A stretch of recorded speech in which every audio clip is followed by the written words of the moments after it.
Hello everyone, this is Nambin from University of Siegen. Today I am going to talk about the adaptive time-triggered on-chip communication component developed by Siegen with a work package of the FRACTAL project.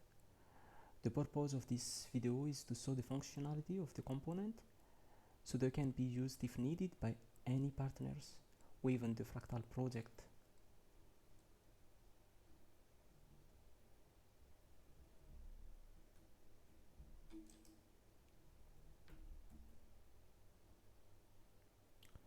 This is the agenda for this video. I will start with the description of the component and the objective of the component, overview of the component, setup for NOC. I will show how we can set up the code on Vivado, simulation of ATTNoC, showing the adaptation with an ATTNoC, showing the functionality of ATTNoC on FPGA.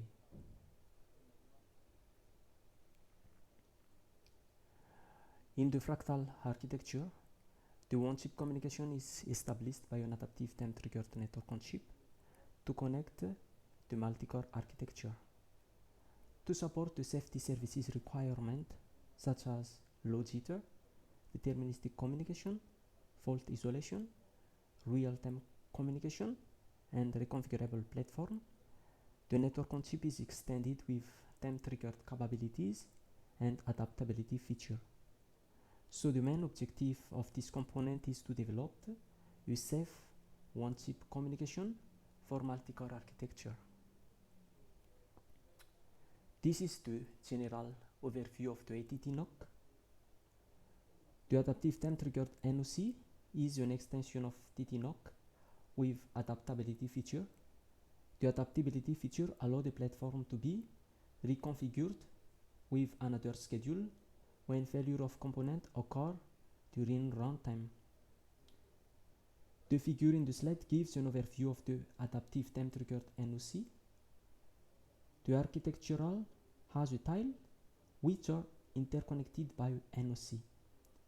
The NOC consists of router which is connected to another routers and two tiles using communication links. The tiles include three parts: cores, which color in gray. This is used for application services. We also can see an adaptation logic. Here it's colored in orange. This is used for switching a schedule. And we can see the NI, which color with a blue. This is used for accessing the NOC. In the time-triggered network interface, which is blue, we can see a different subcomponent, such port that include the base-default, rate constraint, and time-triggered port. This port can be configured by the schedule, and this port stores the messages from core and from routers and equipped with an AXA wrapper to connect with the processing element. We also have a scheduler. This holds the schedule from the configuration. The scheduler is responsible for the injection of its messages from the core to the routers according to the predefined time. A load scheduler that we can see also in this slide is used during adaptation. This is reconfigured the schedule of the NI. We can also see a packetization and depacketization. The packetization is used to encode the messages, and the packetization is used to decode the messages. Here we can see the adaptive time-triggered network on chip setup that we are going to use in this training video. In this video, we will configure the NOC with 9 routers and 4 cores. As depicted in the figure in the slide, each core has an individual NI. 2 network interface of the NOC are connected with 2 routers, and the remaining network interface are connected with 1 routers.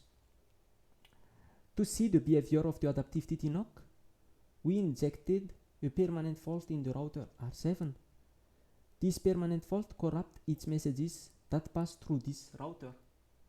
So for example, when the core 2 want to send messages to core 3 through R6, R7, R8, in this case, the core 3 won't receive the messages, even if we will retransmit the message again and again because of the faulty of the router R7.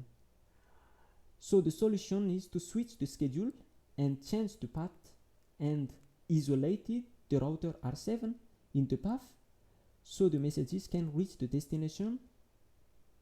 So in the next schedule, the core 2, for example, will send the messages through the R0, R1, R2. In conclusion, for permanent fault, an adaptation needs to be done to maintain the functionment of the ATTNoC.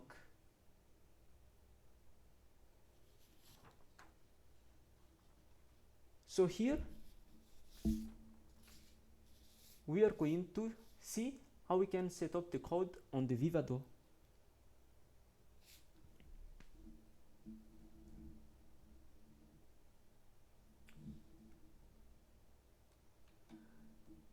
So to set up the code on the Vivado, as we already have the code that we developed, here we have the code ATTNoC.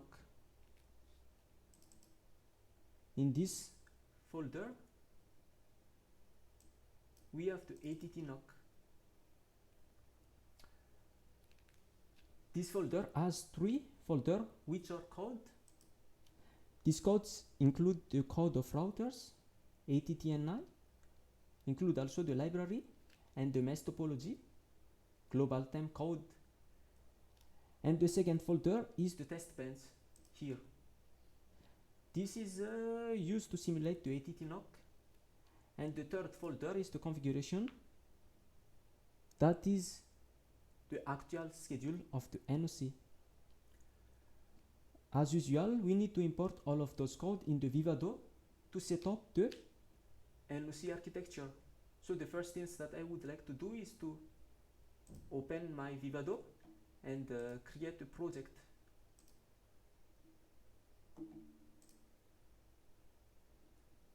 So I'm going to put it in on my desktop.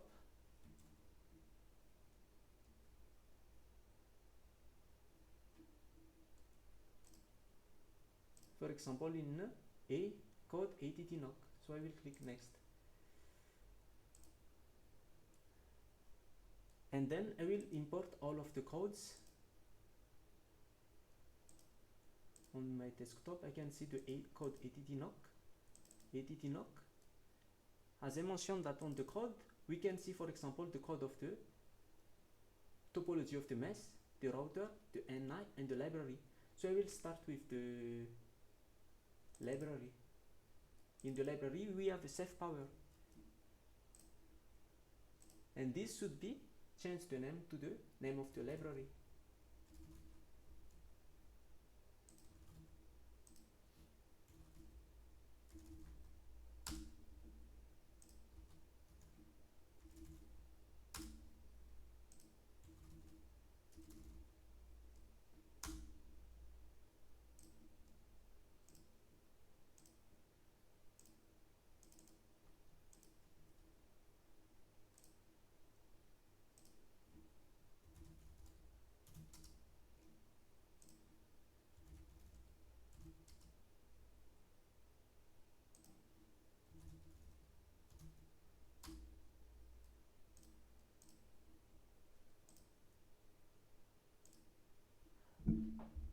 After that, we can go to the NI.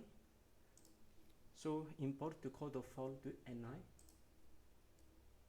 and add again the NI interface.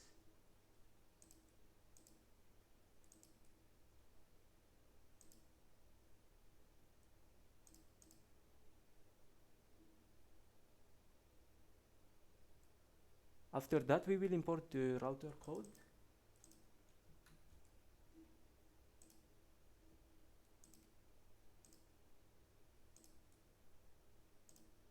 And finally, we will import the topology code.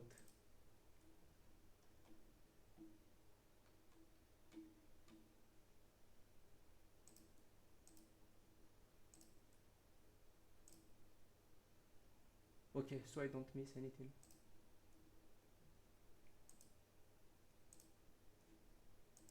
So in this demonstration and training, we are using the UltraScale 102 board.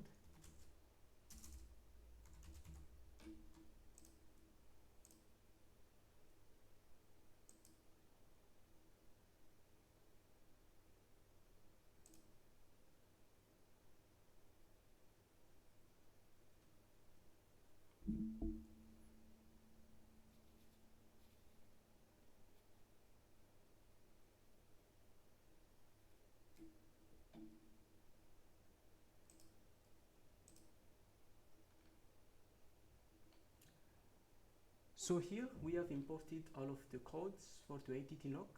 For example, we can see here the top module, which is the SkiNoC. This is the wrapper, and here we are using the torus mesh as a topology. And we can see that, as I mentioned before, that we used 4 TTNI, and we have 9 routers, as I mentioned. After importing all the code, we need to change the directory of the file inside the library. Parameter VST.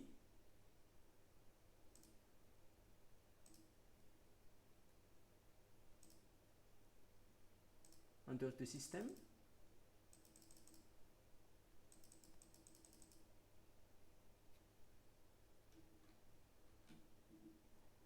And we need to point it to the actual location of the schedule. So here we have the home, TSM2, desktop, and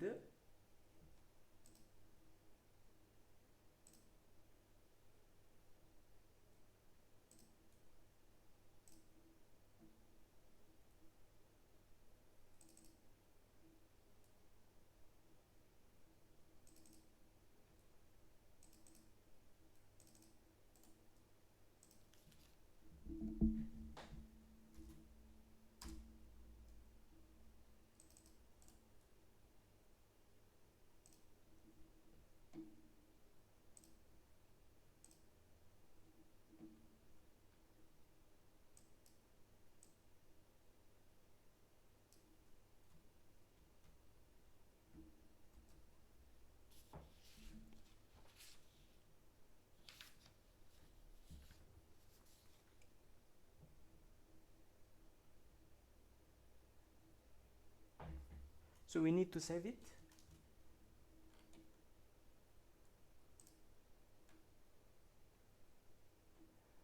And finally, we have done the importation of all the code on the Vivado. So let's get back to our slide.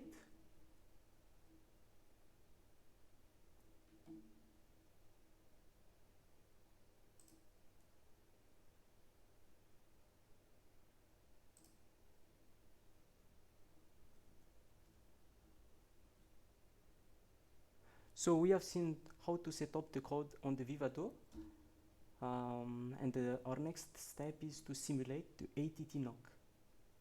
So I'm going back again to the Vivado.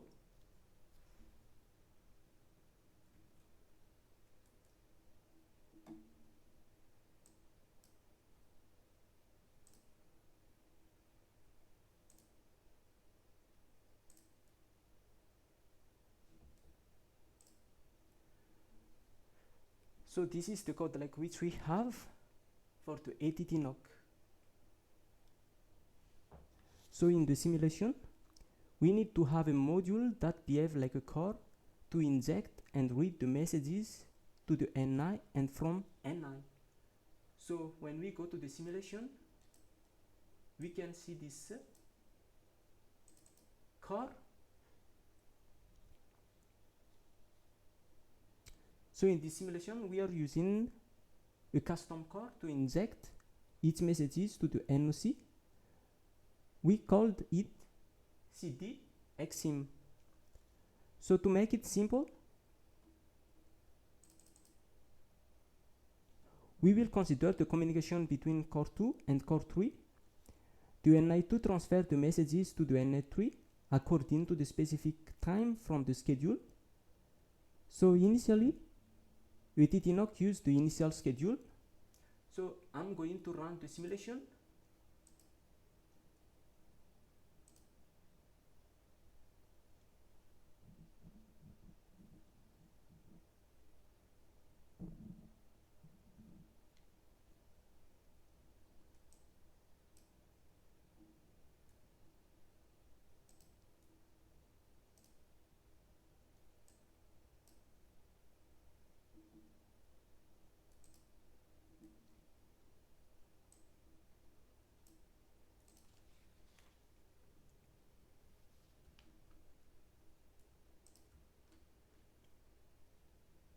So here in the waveform we can see, for example, the clock, the reset, and the source NI2. So the NI2 will be the sender, and here under the NI2 we can see the trigger. This trigger is from the schedule to inject the messages to the NOC. We can also have a valid, and this valid and ready is the handshake in the NOC. So in order to transfer the messages between NI and the router, both of them need to be high. And the fleet will be the messages that go in to inject to the router. And on the destination NI3, we will have the fleet. So this is the messages that we received from the NI2. And in order to show the adaptive in the ATTNoC, we also plot the triggered adaptation and the schedule. So the trigger adaptation will trigger the adaptive component to switch the schedule. And on the schedule we can see also the schedule. For example, we have the initial schedule, which is here, and again the second schedule will be here. So I'm going to interpret this this waveform.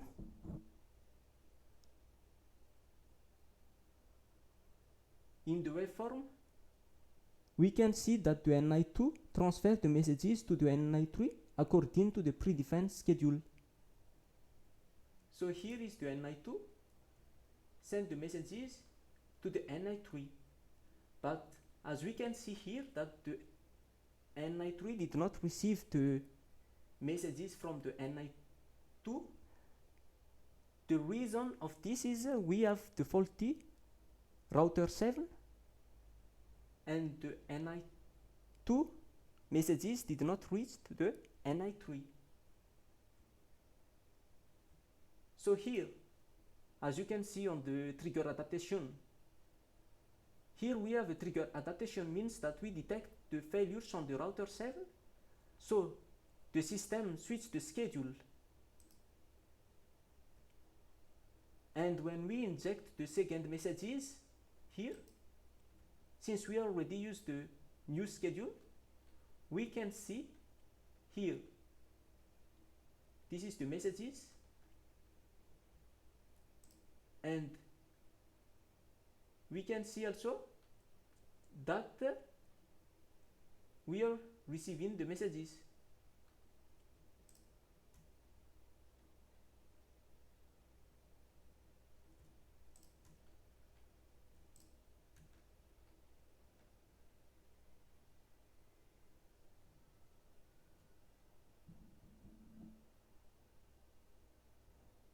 So if we calculate, for example, the difference between the injection time of two messages, it should give the period of the schedule.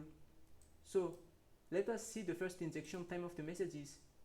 Here, 61, and here, 150. So when we make the difference between both of them, it did not give the period, because in the period is 122 microsecond. This shows that both of them are has a different schedule. But when we see the next injection time of the messages, we can see that here is 150 and here is 272. So when we make a difference, the difference between them is equal to period which is equals to 122 microsecond. So this is the simulation of the adaptive time triggered NOC. So we will get back again to the next slide.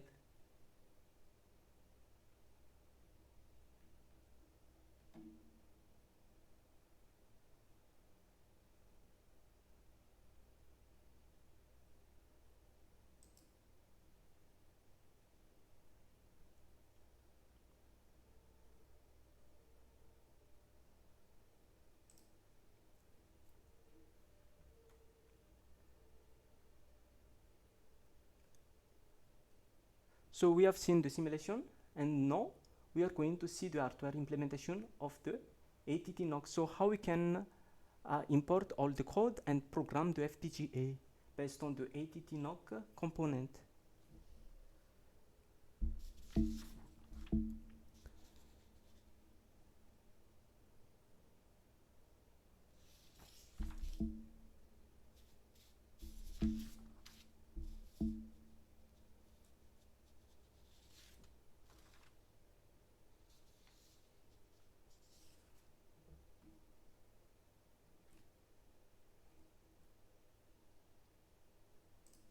Yes, so I will go back to the Vivado.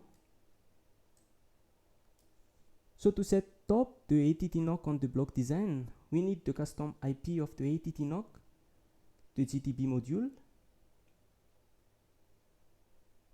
and finally the Zinc processor. So here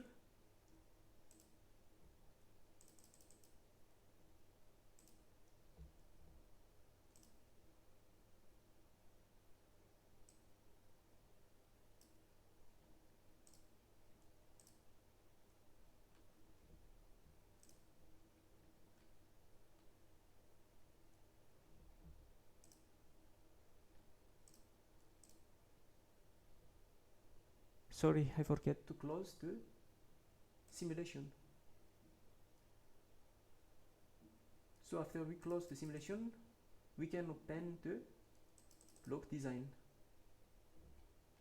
So here we can add the SKINOC. So the SKINOC is our adaptive time triggered NOC, and then we need to have also the Zinc processor.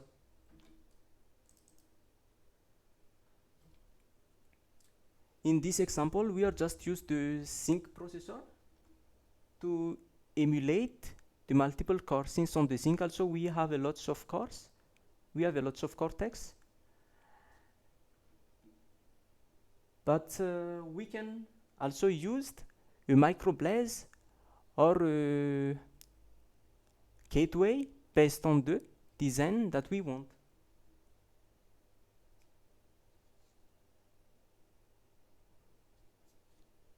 So after adding the Zinc processors and the SKINOC, we need to run the block automation.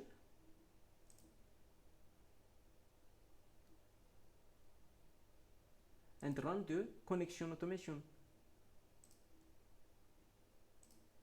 So the slave of the ATTNoC will connect it to the master of the Zinc, and the same for all of the slave which is connected to the master of the Zinc.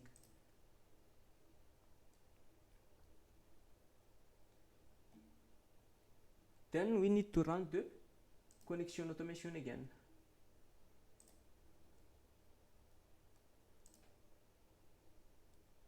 So now we need to add our GTB module.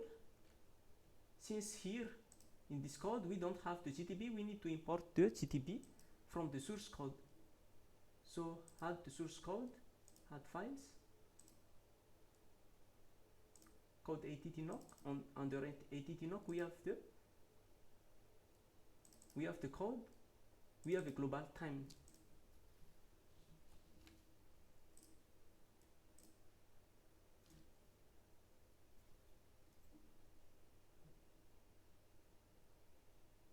So when the GDB is added into the sources of the Vivado, we can import this in this block design.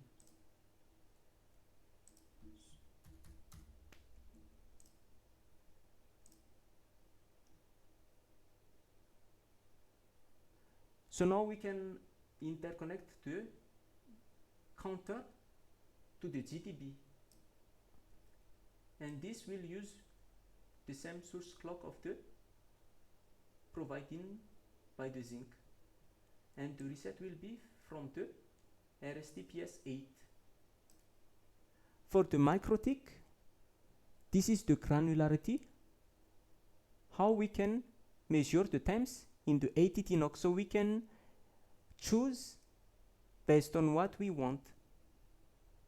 The higher frequency that we have is the higher precision that we can have, but also the power increase also depends on the frequency like we used. High frequency means high power. So in this ATTNoC we will just use the 2.1 megahertz.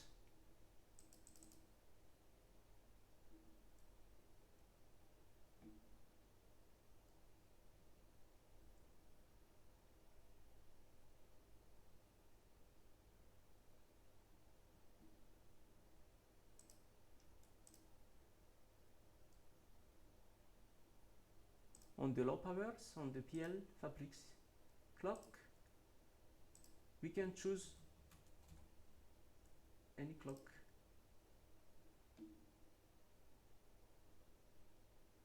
Okay, sorry. 2.1.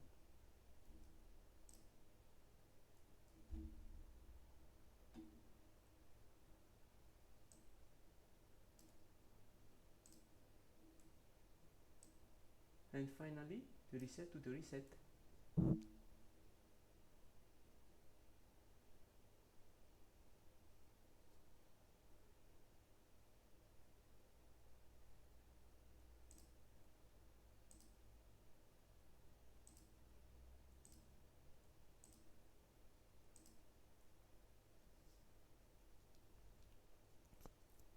So finally, we need to make sure that the memory of each slave of the ATTNoC should be more than 128 mega octet. So here we have a 64K, so we need to change it.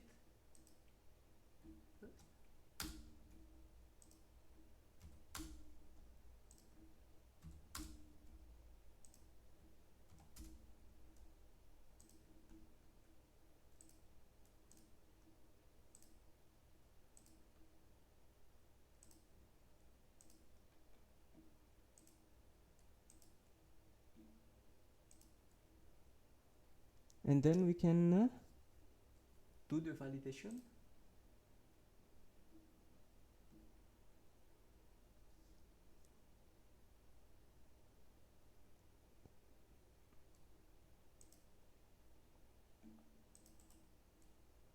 So now we are going to generate the output product.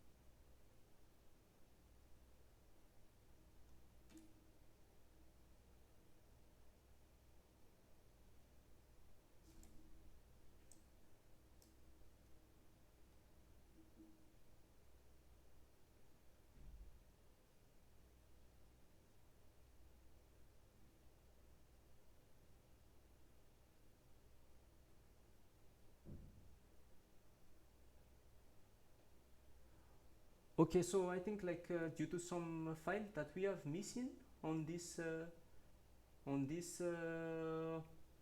comp.v, it does not generate the output product, but this is just the flow, so I would assume that it's okay.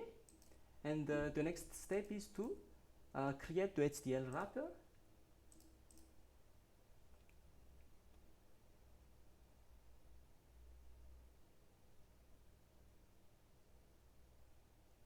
So after generating the HDL wrapper, we need to make it as a top module and then running the bitstream. So this is the steps to import our adaptive time triggered NOC into the block design.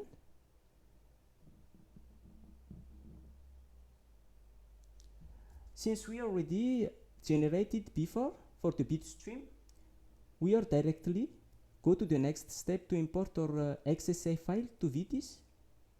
So to do that, we need to follow the following step.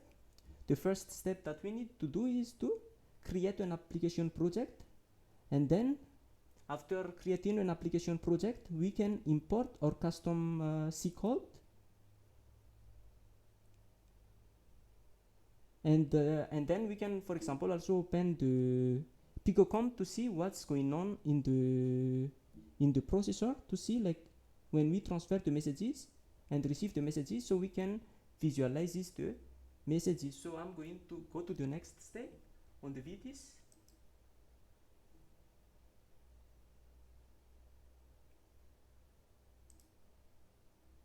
Here on the VTs, so I already have a setup of the VTs, but I'm going to do it again so any users can redo it. So here on the application project, we need to import the platform,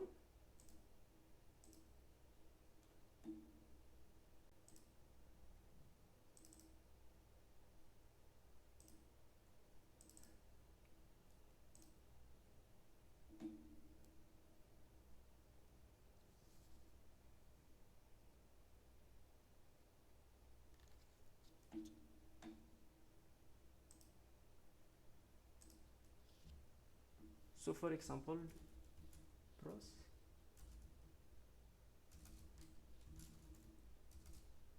simulation ATTNoC.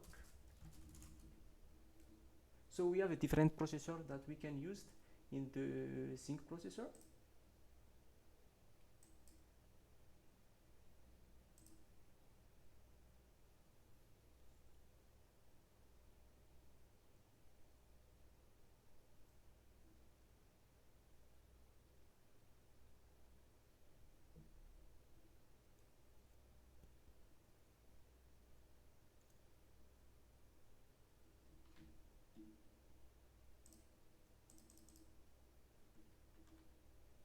So this is the hello world from the VTs, but we need to change this with our code.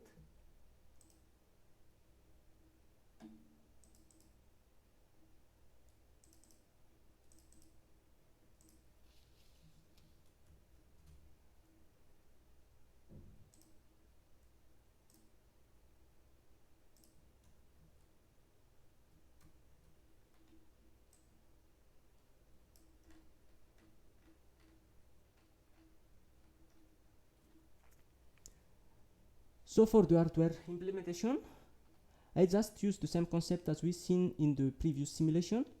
I try to communicate about network interface, which is the NI2 and NI3 here. So first of all, I'm trying to send the messages, generate the messages from NI2. So we can see that we are writing on this particular port, which is NI2, having this address, and we are using the burst size, so we are terminated the messages, and after 1 second we are reading the messages. So here, for example, we read the messages from the NI3. So when we don't receive the messages, from the NI3 we are triggered the switching schedule. It means that when we don't receive the messages, it means that there is failures in one of the components in the NOC. So we here assume that the faulty component is the R7, so we are switching the schedule based on that.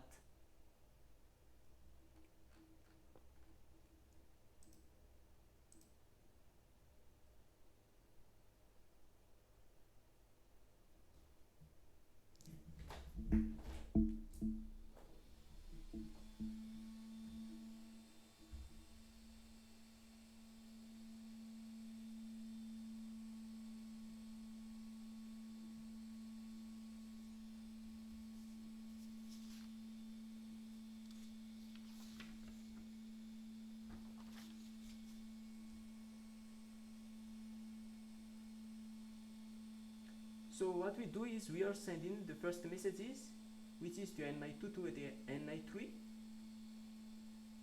and then again we will send the same messages again and again. So let's program the FPGA, and then I will explain the result like we will have.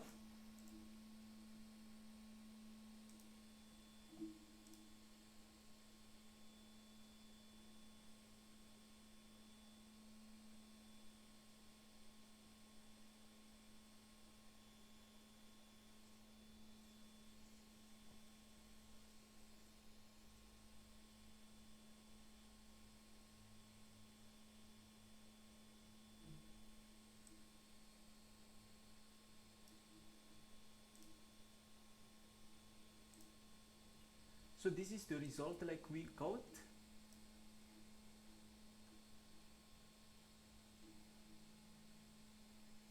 As I mentioned that first we send the messages from the NI2 to the NI3, and here, since there is a faulty in the R7, we did not receive the messages. It means that the transmission is failed, and then we are triggering the switch in the schedule, and after an adaptation we send again the messages from NI2 to NI3 by another path. So here we can see that we are receiving the actual data.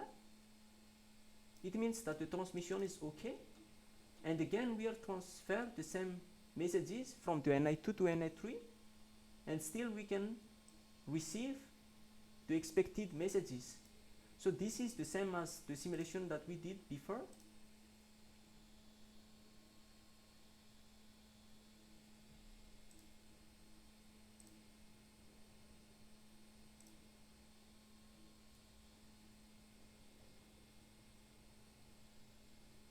If we run, for example, yes, this is the simulation that we did before. So the hardware implementation will be the same as the result like we get on the simulation.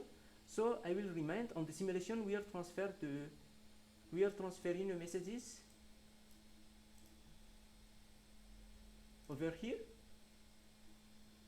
So we can see that we are transferring the messages. This is the messages, and here we did not receive the messages. And again, here when we transfer the messages, we are receiving the messages. And again here, when we transfer the messages, we are receiving the messages.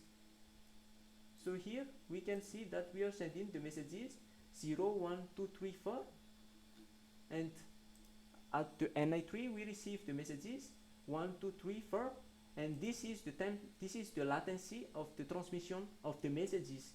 It means that the difference between the times when we transfer the message and we receive the messages.